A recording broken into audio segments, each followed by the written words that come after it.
Here with the head coach of the Tampa Bay Buccaneers. We got Super Bowl rings to talk about. We've got this wide receiver room to talk about. Yes, we do. How was practice today? Obviously, you've been down here a bunch. You've been in the NFL for a very long time. How does this one feel unique to you? It was different because we went longer. We practiced more situational things, and as far as short yards, goal line, some different things in the red zone and last plays. So for the young guys to catch up, getting ready to play their first preseason game, this was a trial run for them especially. So when they get in the game, they actually understand what to do. It's just a matter of playing under the lights now. Is there something that sort of strings together a quality maybe that all of these rookies have? From Egbuka, Johnson, on offense, of course, defensive pieces as well. Their ability to learn and process have been outstanding. Really? Between Emeka, Johnson, Morrison, Parrish, Roberts, they have been outstanding from a professional standpoint, and that's been a joy this summer. Coach, you're not going to enjoy this right now. Uh-oh. I'm a little bit fatigued by your humbleness. Well, you're asking the wrong questions. I need you on the cover of a magazine, maybe like a media tour. Like, I just don't understand why you don't run around gloating like I would if I was a 4 straight division title winner with 5 straight playoff appearances. Why? Like, come on. I've been on the front page as a player and the back page as a player, good and bad, and Sports Illustrated, good and bad. So I've learned as a player and now as a coach that it's all about the players, and our job is to coach them to the best of their ability and help them grow as men, and that is my job. If I have to pound my chest and toot my own horn, then that's not who I am. That's not how I was taught to play the game by my mentors, and that's not how I was taught to coach the ball game. So unless you're talking about baseball or basketball or bowling or well, okay, what are you best play at? The dozens game and what be are you sarcastic. Best at? And when I was younger, I was best at baseball. Okay. I was a left-handed pitcher. Now I was a hell of a pitcher, but that's a whole nother thing. Now that requires brashness and everything else. And basketball, I had one of the best street basketball games of my life when I was younger. That requires brashness. Well, I couldn't miss a shot. I didn't say brashness or obnoxiousness. I just feel like we have to give love where it is due, and I feel like we're trying to keep this a secret. And I would say this on any other team, if I visited and I said, and I saw that 5 straight titles, 4 straight playoff appearances, I would think my question would be naturally this. My instinct would be, what's the key to consistency? You, my friend, are the key to consistency here through quarterback changes. Baker's playing so well, you're losing these OCs every year. It is you that has been this consistent staple piece and the key to that, and I think that should be celebrated. I do. I really appreciate that, and I'm getting ready to fire my agent and hire you. Okay, tell me this. What is the moment in this 5-year reign that you're most proud of personally? Not about your team. Tough one, I know. Personally, of how I've grown each year, and we've changed teams, and I've realized that it's win no matter who's out there and no matter what we have. And we've developed that attitude from a coaching standpoint and from a playing standpoint. We've won with Tom in his last year, and we had a lot of guys hurt, and a lot of guys were older. And we've won the second year with $85 million in the cap and the hole, and we won last year with injuries. So we've developed a situation here where we've developed this personality in the building where everybody comes in and understands that and works toward that. So if I had anything to be proud of, I'd be proud of that along with Jason. I'm proud of how many guys stick around. You and Jason it's very rare nowadays, even in any job, but especially an NFL team.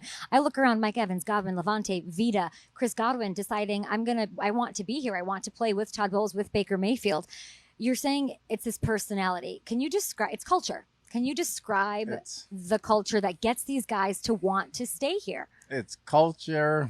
The weather doesn't hurt and state tax doesn't hurt, but it's the culture, the way we approach things. And, when that doesn't work, I always have blackmail in my back pocket.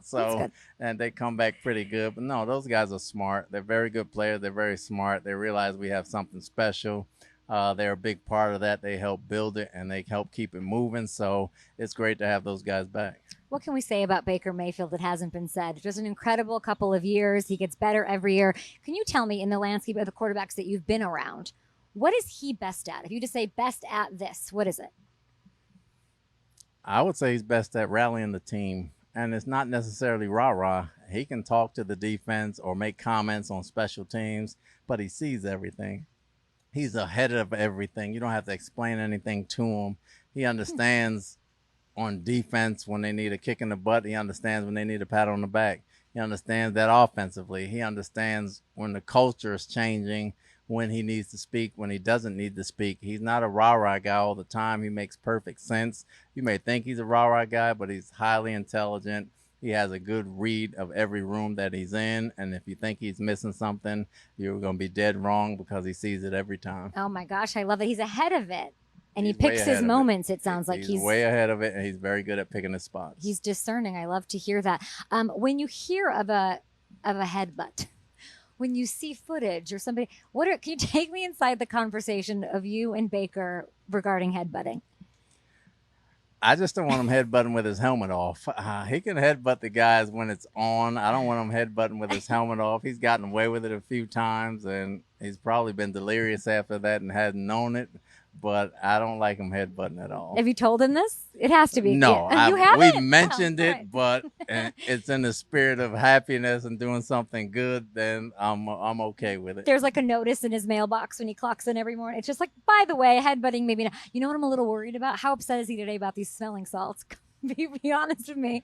Well, I'm not playing anymore, so I'm okay. But I'm sure it's going to come up and be a big debate on some things. So It's going to be interesting to see what replaces it. Yeah, Baker's almost a spokesperson, I believe, for the smelling salt, a la George Kittle. So that's exciting stuff. Josh Grizzard, of course, he's been in the building. He's young. He's 35. Have you noticed something this year that you didn't notice last year? It's all about growth, right? What's one area that you've seen with Josh Grizzard and these wrinkles that I won't even ask you about because you won't tell me? Well, Grizz looks very innocent, and he looks very nice, and he has a little young face, but Yale. He's got a mean streak underneath him, and he's got a mouth that, he rivals some cuss words of mine, so he's very good that way, but he's a very intelligent guy. He's added his wrinkles as well, and he understands what he wants to do and how he wants to do it, and although it's the same offense, there are tweaks that he wants to do his way, and I appreciate that about him, and he's growing the offense the way he wants to grow it. Jason Light said that Emeka Egbuka looks like he's been in the league for 10 years. What specifically about him, if you agree, is giving off veteran vibes? I'd say 5 years. I know years, it's like 10 easy. years makes him old, so I'm going to say 5, but the way he just came in, his approach of how he grasped everything and run the right routes. He sticks his face in their block, and he's been very professional in his technique. He comes out individually. He returns punts. He does every little thing and does all the little things, and he's been a very good, Mike and Chris have been a very good ear to him as far as giving him pointers and tips on how to do certain things, and he fit right in. So because he does everything that way, so young, so early, you tend to group them in and lump them into the other vets we have on the team. And even Mike Evans has spoken so highly of him. I was sort of given for that. Like, aren't you supposed to be, was Deshaun Jackson this nice to you? Like, he's speaking so highly of him. And he said, no, he wasn't, but he obviously is embracing him and all these young receivers. Could Egbuka be a number one right now this year on any other team? I guess, of course, not on this one. Absolutely. Really? Yes. What is the one quality? Just like the complete playerness? Complete player, Yeah. professional, can play all 3 positions. I'm still sitting here back in May thinking, I can't believe you guys took a wide receiver in the first round. This is like unbelievable to me. I wanted to ask you about TYRANN MATHIEU, who I had on my show the day after he announced his retirement. And we, of course, spoke about you. What a role model you were in Arizona, how he would not have had the career he had as a man, a dad, and as a player, sort of without you in his life. When you heard he was hanging it up, or when I even bring up his name, Coach, what's the first thing you think of? I think he was one of the greatest safeties that I've ever seen play. When we got him out of college, out of LSU in the 3rd round in Arizona, he was the first one on the practice field every day, taking the knee, ready to go. He could play nickel. He could play safety. He could play corner. He was so smart. He was so tough. He was so elusive. He had a pair of the best hands I've ever seen. And barring, I've seen 3 great safeties before him in my time. I've played against Ronnie Lott. He was one of them. I've seen Ed Reed and Troy Polamalu play. Ed's the greatest free safety of all time, in my opinion, and Ronnie Lott's the greatest strong. But Polamalu's right there. And TYRANN, I saw come. I would put him right behind those guys in terms of being a safety and a player and ready to play every day. And he practiced like that. You don't get a lot of guys coming out practicing like that every day, enjoying the game. And it was a joy to coach him. Hated playing against him when he was with the Saints every year, but I always admired him. I did text him when he hung it up and told him how proud of him I was, and walking away on his own terms. And I've never seen a greater player that I've had in a long time. And, I wish him nothing but the best. Hall of Famer? I would give him a Hall of Fame nod, yes. Who you don't have to play twice a year, which I love. Last one for you. This defense, there were some questions about it last year. Which part of the defense, secondary maybe specifically, what is giving you confidence in this defense this year? If we can keep everybody healthy, I think we have a lot more man corners, and we're going to be healthier up front with the addition of Hassan Reddick. I think that helps Yaya out on the edge right there. And with Levante coming back in, along with Voss being healthy, I think we have a good group of guys, and we have more depth than we've ever had. So if something happens, we won't flinch, and we can move right ahead and not miss a beat. Hassan Reddick looking great in camp so far? I didn't see him out here today. He's looking outstanding. Oh, I didn't see him, but if I did, I wouldn't have tweeted about it. I would never go against your rules, Coach. I appreciate you. I don't know how you're wearing long sleeves. Long sleeves keeps me This is cool. like when players wear no sleeves in Buffalo in games. Like you're trying. Are we being bad. tough? It ain't that bad. It ain't a Buffalo. You won't see me in short sleeves in Buffalo. Coach, I appreciate you. Say hi to the rookies. Tez Johnson, an absolute star. I definitely He's will. unbelievable. He's, at least for the media, and Egbuka doing his thing. Good luck keeping him a secret through camp. Oh, he's not a secret anymore. Baker playing preseason? He'll play one of those games. Ooh, can't wait to see it. Thank you, Coach, for your time. You're very welcome. Thank you.